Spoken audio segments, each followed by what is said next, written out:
In 1894, the city of St. Louis, Missouri completed a train station with a head house wider than Notre-Dame de Paris. The Grand Hall of Union Station stretched 606 feet across and rose 65 feet to a barrel-vaulted ceiling decorated with gold leaf, stained glass, and allegorical frescoes depicting the westward expansion of the United States.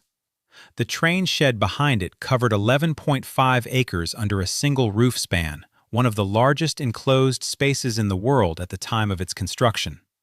The station served 22 railroad lines and processed more than 100,000 passengers per day during the Second World War. It was not the only building in St. Louis that operated at this scale. In the same era, the Anheuser-Busch brewery complex covered 70 city blocks along the Mississippi River, making it the largest brewery in the world. The city's 1904 World's Fair occupied 1,272 acres, more than twice the size of the Chicago Fair, and contained over 1,500 buildings connected by 75 miles of roads. At its peak in 1900, St. Louis was the fourth largest city in the United States, with a population of 575,000 and an industrial output that rivaled Chicago and New York. By 2020, the population had fallen to 301,000, a loss of nearly half its residents over a century. The question is not why St. Louis declined. Every industrial city in the American Midwest declined. The question is what St. Louis was before it declined, because the answer does not match what most Americans think they know about this city. The standard narrative of St. Louis begins with the Gateway Arch, which is the wrong place to start. The arch was completed in 1965, at a point when St. Louis had already lost a quarter of its peak population and was well into the decline that would define it for the next half-century. The arch is a monument to westward expansion, but the irony is that by the time it was built, the expansion it commemorated had already moved past St. Louis and left the city behind. To understand what St. Louis actually was, you have to go back further, to the period between 1850 and 1910, when the city was one of the most important, most ambitious, and most architecturally extraordinary places in the Western Hemisphere. In that 60-year window, St. Louis built infrastructure that cities 10 times its size would have considered ambitious, hosted the largest World's Fair in history, pioneered an architectural form that changed the skyline of every American city, and generated a concentration of wealth that expressed itself in buildings so grand that they remain difficult to explain today. Street. Louis was founded as a French fur trading post in 1764 by Pierre Leclede and Auguste Chouteau on a limestone bluff overlooking the Mississippi River about 18 miles below the point where the Missouri River joins it from the west. The location was not accidental. The confluence of the two largest river systems in North America made this spot the natural crossroads of the continent. Everything moving east, west, north, or south by water had to pass through or near it. The French named it after Louis IX, the Crusader king and patron saint of France. The Spanish took it in 1770. The French reclaimed it in 1800. The United States acquired it in 1803 as part of the Louisiana Purchase, the transaction in which Thomas Jefferson bought 828,000 square miles of territory from Napoleon for $15 million, roughly 4 cents an acre, in what remains the largest real estate deal in human history. St. Louis sat at the eastern edge of that purchase, the gateway through which Americans would pass to settle the new territory. For the first century of its existence, St. Louis was a small but strategically vital outpost. The city grew slowly through the antebellum period, reaching a population of about 160,000 by 1860, sustained by the steamboat trade, the fur industry, and its position as the last major supply point before the frontier.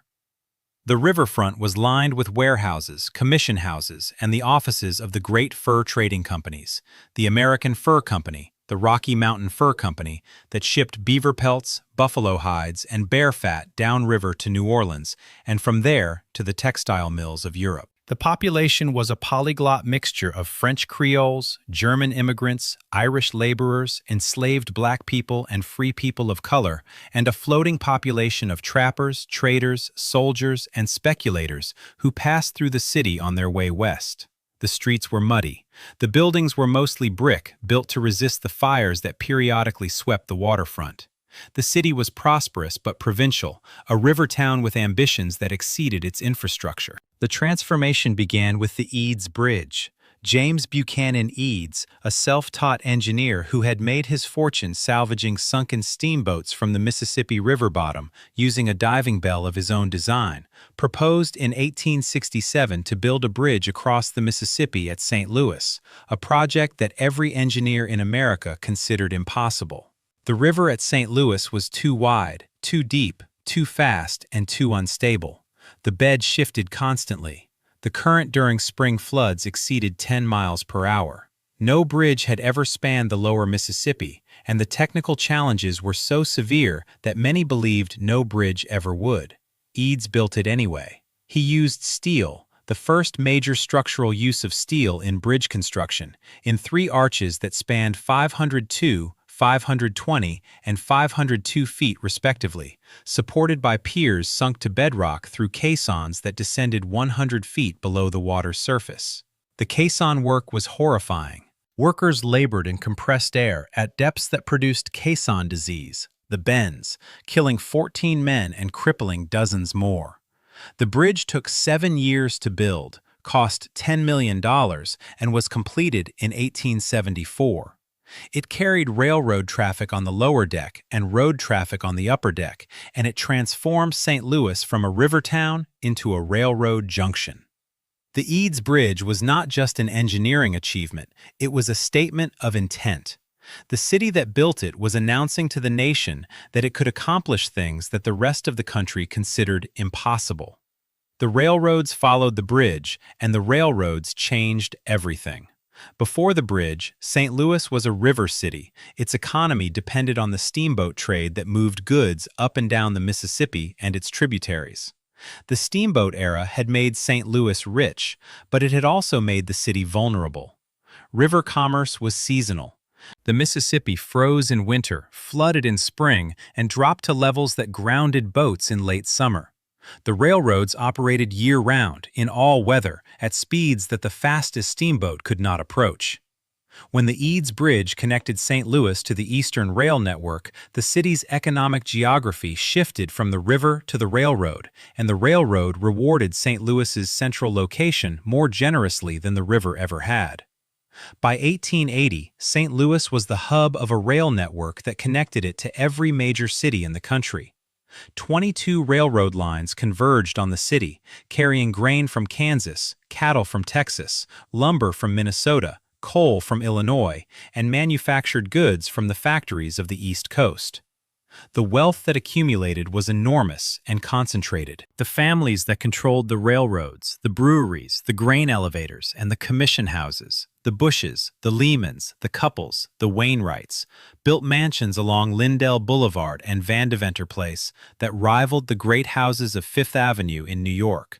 They also built commercial and industrial structures that reflected an understanding of architecture, not merely as shelter, but as civic statement.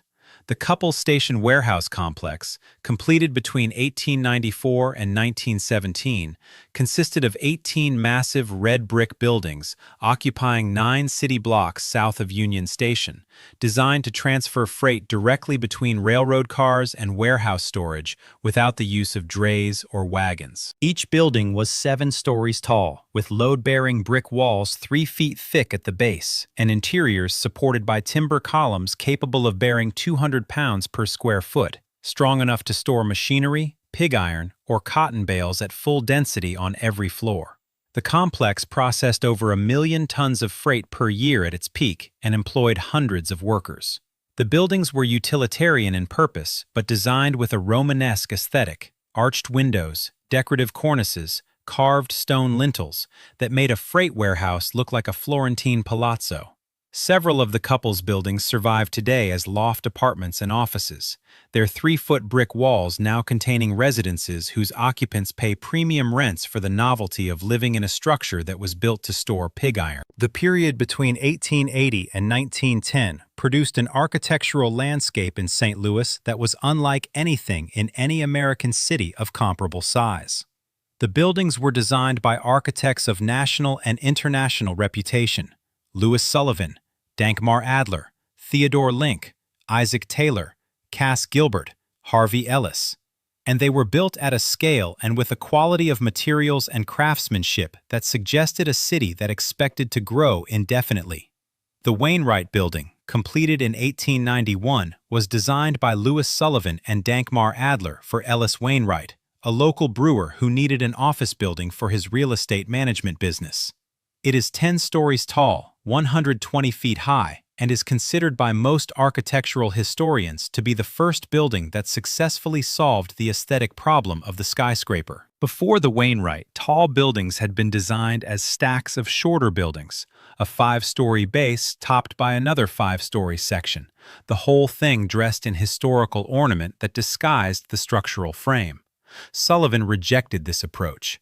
He designed the Wainwright as a single vertical composition, a base of 2 stories with shops and a lobby, a shaft of 7 stories of identical offices with continuous vertical piers running the full height of the facade, and a richly ornamented terracotta cornice at the top. The vertical piers gave the building a sense of upward thrust that made its 10 stories feel taller than they were. The cornice terminated the composition with a flourish of Sullivan's signature organic ornament, interlocking patterns of leaves and geometric forms executed in terracotta with a precision that approached jewelry. Sullivan articulated the design philosophy behind the Wainwright in his 1896 essay, The Tall Office Building Artistically Considered, in which he wrote the most famous sentence in the history of American architecture: "Form ever follows function." The Wainwright was his proof. The building's exterior expressed its interior function. The ground floor was commercial, so it was open and inviting. The office floors were identical, so they were expressed as a uniform curtain of vertical piers. The mechanical floor at the top was different in function, so it was visually different, screened behind ornamental terracotta. The logic was clean, honest, and revolutionary. Every skyscraper built in the next 50 years would follow some version of the formula that Sullivan established in a 10-story building in downtown St. Louis for a man who brewed beer. The Anheuser-Busch brewery complex, which occupied 70 city blocks along the riverfront south of downtown, was, in many respects, the most remarkable industrial installation in the country, and possibly the most remarkable brewery ever built anywhere. Adolphus Busch, the German-born co-founder of the company, had a vision of beer production that was simultaneously industrial and aristocratic. He wanted the largest brewery in the world, and he wanted it to look like a campus of Renaissance palaces. The complex grew from its original 1860s facility on Pestalozzi Street to a sprawling network of buildings designed by the architect Edward Jungenfeld in Romanesque Revival and Renaissance Revival styles, constructed of red brick, limestone, terracotta, and ornamental ironwork. The brewhouse, completed in 1891, was a 5-story structure with a clock tower, arched windows, and carved stone ornamentation that would have been appropriate on a European government ministry. The Clydesdale stable, built to house the company's famous draft horses, featured a tile floor, a barrel-vaulted ceiling, chandeliers, stained glass windows, and oak paneling. Visitors who saw it for the first time often refused to believe it was a horse barn. The Lions Schoolhouse, the Bevo Building, the Stockhouse. Each building in the complex was designed with a level of architectural care that treated the production of beer as an activity worthy of the same aesthetic investment that other cities reserved for their courthouses and museums. By 1900, Anheuser-Busch was producing more than 1 million barrels of beer per year and was the largest brewery in the world. The company employed thousands of workers who lived in the Soulard and Benton Park neighborhoods surrounding the complex, neighborhoods that still retain much of their late 19th century brick rowhouse character today. The relationship between the brewery and the city was so intimate that the decline of one would inevitably affect the other. And when InBev, the Belgian-Brazilian conglomerate, acquired Anheuser-Busch in 2008 for $52 billion, the largest cash transaction in corporate history at that time, the city felt the acquisition as a kind of annexation. The brewery survived. The headquarters moved to New York. The paternalistic corporate culture that had sustained the surrounding neighborhoods for over a century was replaced by the calculus of a multinational holding company that measured value in shareholder returns, not community employment. The 1904 Louisiana Purchase Exposition, the St. Louis World's Fair, was the moment when the city's architectural ambition reached its absolute peak. The fair was organized to celebrate the centennial of the Louisiana Purchase, though it opened a year late due to construction delays. It covered 1,272 acres of forest park and adjacent land, making it the largest World's Fair ever held, before or since. The main exhibition palaces alone covered 256 acres, an area larger than the entire 1893 Chicago Fair. The Palace of Agriculture was 1,600 feet long and 500 feet wide, the largest building at the fair and one of the largest single-story structures ever constructed. The Palace of Electricity was 750 feet long. The Palace of Varied Industries, the Palace of Machinery, the Palace of Transportation, each one occupied more ground than a full city block in downtown Manhattan.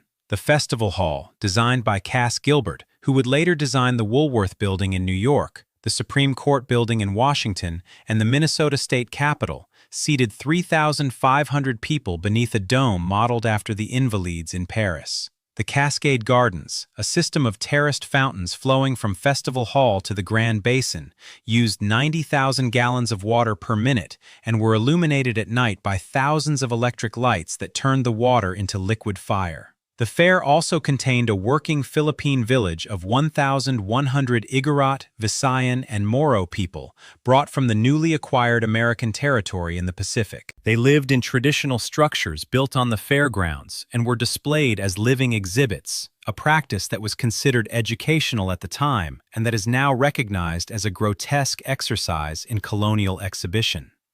The village was one of the most popular attractions at the fair, drawing larger crowds than many of the exhibition palaces.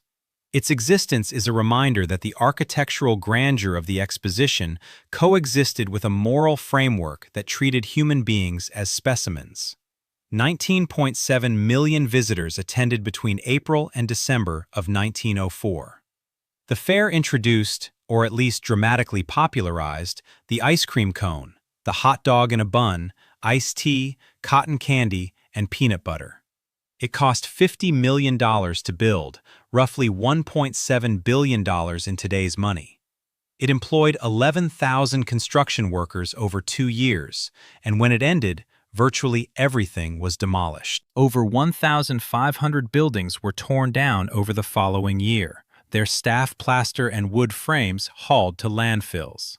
Forest Park, which had been sculpted into a temporary metropolis, was restored to its pre-fair condition over the next several years. The only surviving structure is the Palace of Fine Arts, which had been built with a permanent masonry substructure and which stands today as the St. Louis Art Museum, looking out over a landscape that gives no visual indication that 1,272 acres of exhibition buildings once covered the ground below. The fair was the high water mark, and the city knew it at the time, even if it could not have articulated the knowledge in those terms. The census of 1900 had placed St. Louis fourth in the nation, but Chicago, which had been smaller than St. Louis in 1870, was now 3 times its size and growing at a pace that St. Louis could not match. The fair was, in part, an attempt to assert parity with Chicago, whose 1893 Columbian Exposition had defined the genre. St. Louis responded by building a fair twice the size on twice the acreage, a gesture of competitive excess that produced extraordinary results, but that also revealed a city straining to maintain a position that the economic geography of the continent was already pulling away from it. The railroads that had made St. Louis rich were now building westward through Kansas City and Denver, bypassing the old river crossroads. The meatpacking industry was consolidating in Chicago. The steel industry was centered in Pittsburgh and the Great Lakes cities. St. Louis remained wealthy and productive, but its relative position was declining even as its absolute wealth continued to grow. The fair was a celebration of what St. Louis had been. It was not a preview of what St. Louis would become. Within a decade of the fair's closing, St. Louis began the long decline that would consume the rest of the 20th century. The causes were both specific to St. Louis and shared with every industrial city in the Midwest. The most damaging specific cause was the 1876 decision to separate the city of St. Louis from St. Louis County, a political divorce, executed by popular vote, that was intended to free the city from the cost of providing services to the rural areas surrounding it. The decision seemed sensible at the time. The city was growing, prosperous, and confident. The county was largely agricultural. Why should urban taxpayers fund rural roads? The answer became clear a generation later when the population began to suburbanize. As residents moved to the western suburbs, Clayton, Webster Groves, Kirkwood, Ladue, Chesterfield, they crossed the city-county line and left the city's tax jurisdiction entirely. Unlike virtually every other major American city, St. Louis could not annex the suburbs to recapture the departing tax base. The city was locked within its 1876 boundaries, 66 square miles that could not expand. The suburbs grew wealthy, the city's revenue collapsed. The services deteriorated. The deterioration drove more residents to the suburbs. The cycle fed itself for a century. The 1916 Racial Zoning Ordinance, the first in any American city, codified residential segregation by prohibiting black residents from moving onto blocks where 75% or more of the residents were white, and vice versa. The ordinance was struck down by the Supreme Court in 1917, but the restrictive covenants that replaced it were even more effective, embedding racial segregation into property deeds and neighborhood association bylaws in a way that persisted until the Fair Housing Act of 1968, and, in practice, long after. The covenants created a dual housing market, a white market with access to mortgages, new construction, and suburban expansion, and a black market confined to a shrinking number of inner-city neighborhoods where overcrowding, disinvestment, and declining property values became self-reinforcing. When the interstate highway system arrived in the 1950s and 1960s, the routes were deliberately drawn through black neighborhoods, a pattern repeated in cities across the country, but executed with particular violence in St. Louis, where the construction of Interstate 70 and the Mark Twain Expressway demolished entire blocks of the Mill Creek Valley neighborhood, displacing an estimated 20,000 residents, the vast majority of them black. The cleared land was supposed to be redeveloped. Much of it was not. Decades later, vacant lots in Mill Creek Valley still stand as evidence of a displacement that was never remedied. The most notorious symbol of St. Louis's decline was not a neighborhood, but a building, or rather, a complex of buildings. The Pruitt-Igoe public housing project, designed by Minoru Yamasaki, who would later design the World Trade Center in New York, opened in 1954 as 33 high-rise towers containing 2,870 apartments on a 57-acre site on the north side. The project was intended to replace deteriorating slum housing with modern, sanitary apartments and was initially celebrated as a model of progressive urban planning. Within a decade, the complex had become a national symbol of public housing failure, plagued by crime, vandalism, structural deterioration, and management neglect that made the buildings nearly uninhabitable. The elevators broke and were not repaired. The hallways were unlit. The grounds were untended. By 1970, occupancy had fallen below 35%. In 1972, the city began demolishing the towers with explosives. The televised implosion of the Pruitt-Igoe buildings became one of the most reproduced images in American architectural history, and the architectural theorist Charles Jenks famously declared that the demolition marked the death of modern architecture. Whether or not that was true, the demolition marked something specific about St. Louis, a city that was now destroying buildings faster than it could use them. A city where the supply of structures permanently exceeded the demand for inhabited space. The physical evidence of the decline is visible on nearly every block of the city's north side, where the population loss has been most catastrophic. Entire neighborhoods that in 1950 were dense, functioning communities of brick row houses, corner stores, churches, and schools are now fields of rubble and empty lots, punctuated by occasional surviving structures. a church with boarded windows and a congregation that has dwindled from 500 to 30. A 3-story apartment building with trees growing from its roof and pigeons nesting in the parlor. A commercial block where the storefronts are sealed with cinder block and the upper floors have collapsed into the basement.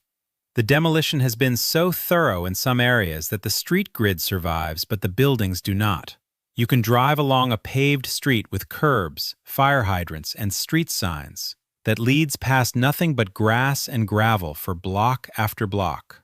The sidewalks running alongside empty lots where the front steps of vanished houses still stand, leading to doors that are no longer there. The population of the North Side has fallen by more than 75% since 1950. Some census tracts have vacancy rates exceeding 50%. The city as a whole contains more than 25,000 vacant lots and 7,000 vacant buildings, numbers that grow every year as structures that have stood for a century finally succumb to water damage, arson, and neglect. The Gateway Arch, completed in 1965 and designed by the Finnish-American architect Eero Saarinen, stands on the riverfront at the site where Pierre Laclede first stepped ashore in 1764. It is 630 feet tall, which makes it the tallest man-made monument in the United States. Its form, a weighted catenary curve in stainless steel, is mathematically precise and aesthetically stunning, a pure geometric statement that contrasts with the ornamental complexity of the city's 19th-century architecture. The arch was the centerpiece of the Jefferson National Expansion Memorial, a 91-acre park created by demolishing 40 blocks of the city's original riverfront commercial district, the same warehouses, commission houses, and fur trading offices that had been the commercial heart of St. Louis for over a century. The demolition, which began in the 1930s as a Depression-era slum clearance project and continued into the 1960s, erased the physical evidence of the city's founding-era commercial life and replaced it with a grassy lawn surrounding a monument to westward expansion. The arch is beautiful. It is also a monument built on the ruins of the city it memorializes, a structure that required the destruction of the very thing it was designed to commemorate.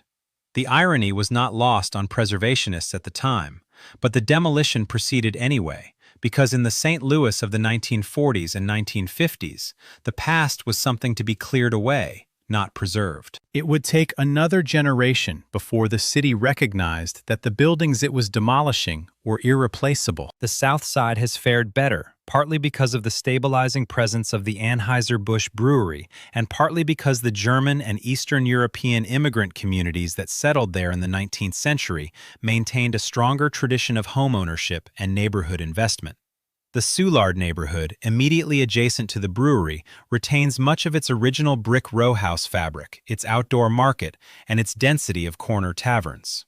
Benton Park, Cherokee Street, The Hill, these neighborhoods are intact, gentrifying in some cases, and architecturally remarkable in ways that cities like Portland and Austin achieve only by accident. But they exist in a city that has lost nearly half its population, and the contrast between the preserved South Side and the devastated North Side is so stark that it feels like two different cities occupying the same municipal boundary.